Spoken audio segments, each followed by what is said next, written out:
You need to see the reality of what is happening in the state of Illinois right now. It is a tale of two different worlds existing in the same geographic space. In one world, you have Governor J.B. Pritzker, a man who recently reported $1.4 million in gambling winnings in a single year. In the other world, you have the average Illinois family, staring down the barrel of a fiscal cannon loaded with substantial tax increases set to detonate in 2026. We are watching a scenario where property taxes are skyrocketing, gas taxes are climbing automatically, electricity bills are up 15%, and natural gas costs are surging. Yet, a billionaire governor worth nearly $4 billion is telling the working class that the state needs more revenue. We need to examine what is really happening beneath the surface.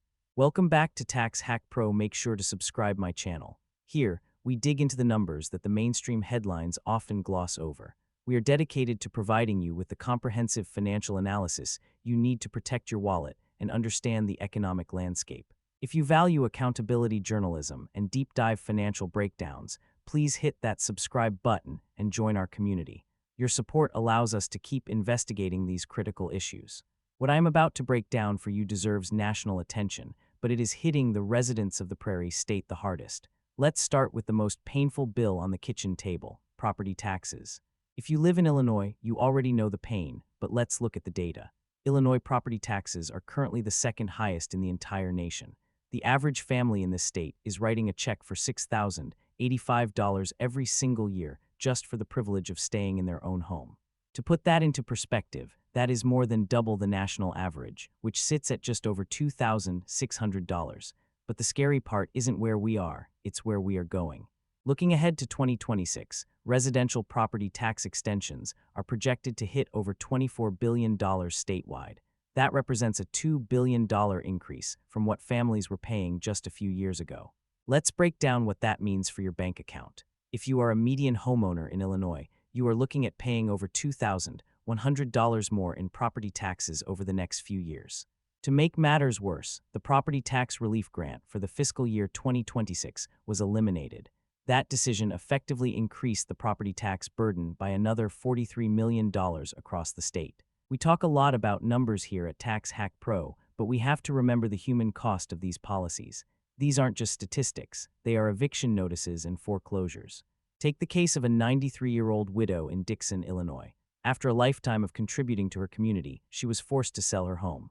Why? Because the rising property taxes, combined with insurance hikes and the general cost of living, exceeded what her fixed income could handle. The system simply priced her out of her own life. Then there is the heartbreaking story of Velma Lewis, a 74-year-old woman in Maywood. Velma fell behind on a property tax bill of $6,200. Because of how the Illinois tax lien system works, an investor was able to foreclose on her home, which was valued at $180,000. Velma lost her home and received absolutely nothing from the sale. Her equity was wiped out by a tax bill a fraction of the home's value. If you know someone, a parent, a grandparent, a neighbor, who is losing sleep over their property tax bill, drop a comment below. These stories need to be told because they illustrate a systemic failure. Now, let's pivot to the pump. We need to discuss gas taxes because this is a silent wealth killer for commuters. Illinois holds the dubious distinction of having the second highest gas tax in the nation. As of July 2025, every time you fill up at an Illinois pump, you're paying 48.3 cents per gallon just in state gas taxes. When you add the 18.4 cents federal tax, you are paying over 66 cents per gallon in pure taxes before you even pay for the actual fuel. For the average driver in Illinois, that amounts to $323 per year just in state taxes. But here is the hack the government pulled on you. This tax is set to autopilot. It automatically increases every year based on inflation. The gas tax actually doubled in 2019, jumping from 19 cents to 38 cents, with those automatic annual increases built into the legislation. It is now at 48.3 cents, but projections show it hitting 50 cents, then 52 cents, and eventually 55 cents in the coming years. Let's look at the neighbors. This is where the frustration really sets in for Illinois residents living near the borders. Drive across the line to Michigan, and you pay 18 cents less per gallon in taxes.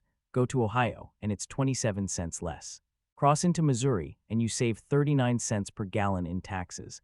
Why is there such a massive discrepancy? It comes down to fiscal policy decisions and spending habits in Springfield.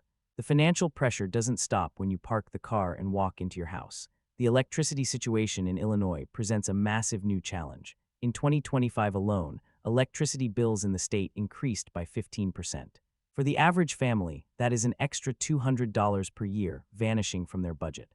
Customers of ComEd saw their bills spike significantly, while Ameren customers experienced a total bill increase ranging from 18 to 22%. Plus one, what is driving this? One major contributing factor is the explosion of data centers. Northern Illinois has become a hub for roughly 80 massive data centers. While technology is great, these centers consume massive amounts of power.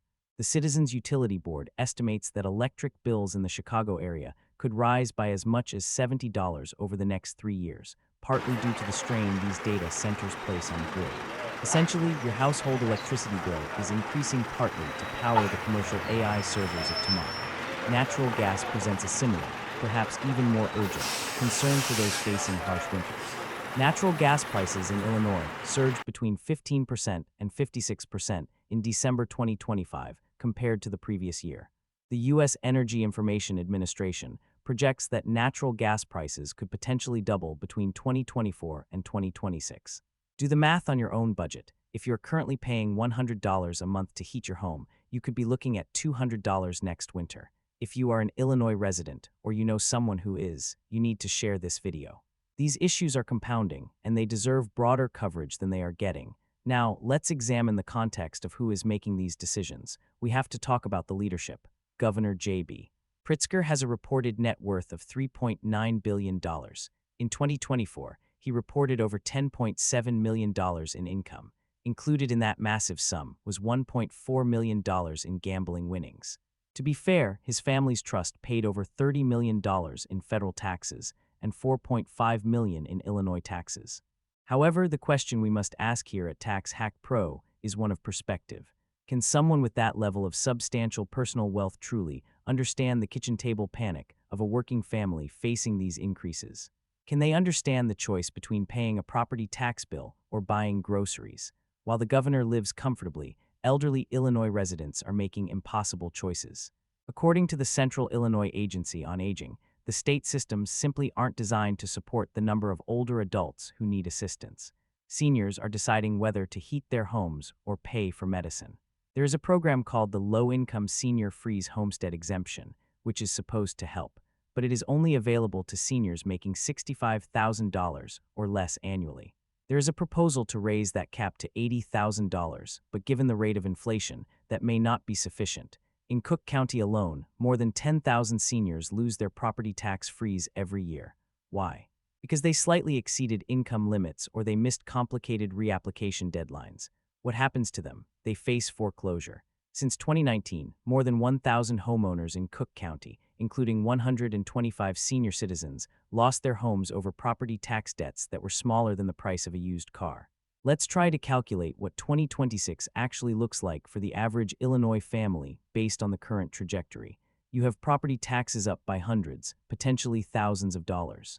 You have a gas tax that automatically increases, eating into your commute money. You have electricity bills up 15% or more. You have natural gas heating costs potentially doubling. On top of those core four, Illinois added $394 million in new taxes in the 2026 budget. Sports betting taxes were increased. Tobacco taxes were increased. Vacation rental taxes were increased. The state is looking for revenue in every couch cushion. And the natural question is, where is this money going? Is it buying world-class infrastructure? Hardly.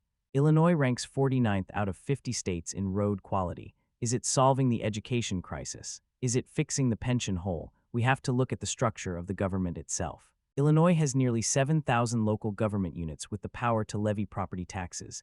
That is more than any other state in the union. You have mosquito abatement districts, library districts, park districts, school districts, townships, and counties all layering taxes on top of one another.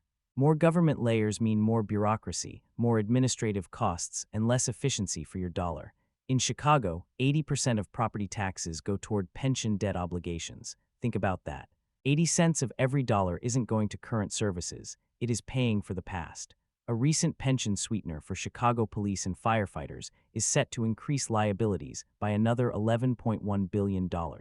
These are unfunded liabilities. That means the money isn't there yet, and it will eventually have to come from taxpayers through property taxes. Do you see the pattern here? Policy decisions create obligations. Those obligations require funding. That funding comes from you through various tax increases. The $55 billion budget relies on nearly $400 million in new taxes, yet the property tax relief grant was eliminated. This creates a vicious cycle that leads to the next major issue: population decline. Since 2020, Illinois has lost over 420,000 residents to domestic outmigration. That is a staggering number. It's like a major city simply vanishing. People are packing up and moving to Indiana, Wisconsin, Tennessee, Florida, and Texas. Why does this matter to those who stay? Because when people leave, the tax base shrinks. The fixed costs of the state, the pensions, the debt, the infrastructure maintenance, remain the same. But now there are fewer people to pay for them. That means the remaining residents face even higher taxes to cover the same costs. It is a classic economic death spiral. Illinois has been losing population for 9 consecutive years. Over 50% of Illinois voters have said that high taxes are the main reason they would consider leaving the state. Let me paint a vivid picture of what the 2026 budget looks like for a typical family of 4 in suburban Chicago, living in a modest $300,000 house. First, their property taxes are likely around $6,000 and rising by about $500 a year. Next, their gas taxes alone will cost them over $600 per year if they have 2 cars commuting. Their electricity bills are up $200 from last year, bringing the total to around $1,800 a year. If natural gas prices double as predicted, heating that home could cost $2,400 a year. Then you factor in the sales taxes. The average combined rate is 8.8%, one of the highest in the country. And don't forget the state income tax, a flat 4.95% that takes a cut of every paycheck. When you add it all up, the disposable income for working families is being eroded from every angle. Compare this financial picture with other states. Indiana has significantly lower property taxes and better roads. Tennessee has no state income tax. Texas has no state income tax. Wisconsin, Iowa, and Missouri are all implementing different fiscal policies that are attracting businesses and families. Plus, Illinois has the potential to be an economic powerhouse, but it requires reforms. This isn't just about complaining, it's about understanding the policy levers. What could change the trajectory? First, pension reform. The pension obligations are the primary driver of property tax increases. Until that debt is addressed structurally, taxes will continue to rise. Second, consolidating local government units. Having 7,000 taxing bodies creates massive inefficiency. Merging districts could reduce administrative overhead. Third, we need to reconsider the automatic gas tax increases. If taxes are going to go up, representatives should have to vote on them publicly, not hide behind an automatic formula. Fourth, we need to expand property tax relief for seniors immediately. Income thresholds should be raised to match inflation, and the application process must be simplified so that 70-year-olds aren't losing their homes due to paperwork errors. Finally, the state needs to examine spending alongside revenue. The current approach seems to be spend first, tax later. Not every budget challenge should be solved by reaching into the taxpayer's wallet. But reforms require voter engagement. If you live in Illinois, you need to contact your state legislature. Express your concerns about property taxes and the gas tax formula. Make your voice heard through the democratic process. And if you are considering leaving the state, document why. Help policymakers understand exactly how these decisions are affecting family finances. Leave a comment below. Are you planning to stay in Illinois and weather the storm, or are you considering joining the exodus to a lower tax state? What specific changes would make a difference for your family? The reality is that Illinois families face significant financial pressure as we approach 2026. The cost of living continues to rise, and the tax burden is becoming heavier. The state is at a critical juncture. Other states have shown that different approaches are possible. Illinois could change direction, but it requires leadership willing to make difficult choices and a shift in how Springfield operates. Without these changes, the projection for 2026 is clear: higher property taxes, higher gas taxes, higher utility bills, more seniors facing housing insecurity, more families leaving the state, and continued economic pressure on the middle class. Here at Tax Hack Pro, we will keep tracking this story. We will continue to provide analysis on policy decisions affecting Illinois families and taxpayers across the nation. When you see Governor Pritzker discussing policy in the news, remember the context we discussed today. Remember the 1.4 million in gambling winnings versus the $6,000 tax bills facing struggling families. Remember the billions in net worth versus the impossible choices facing seniors. It is crucial to consider how policy decisions align with the reality of the people living under them. Thank you for watching Tax Hack Pro. Please share this video to help Illinois residents understand the impacts of the 2026 policies. We are committed to providing you with the unbiased financial analysis you need. Stay informed, protect your wealth, and engage with your representatives. I'll see you in the next video.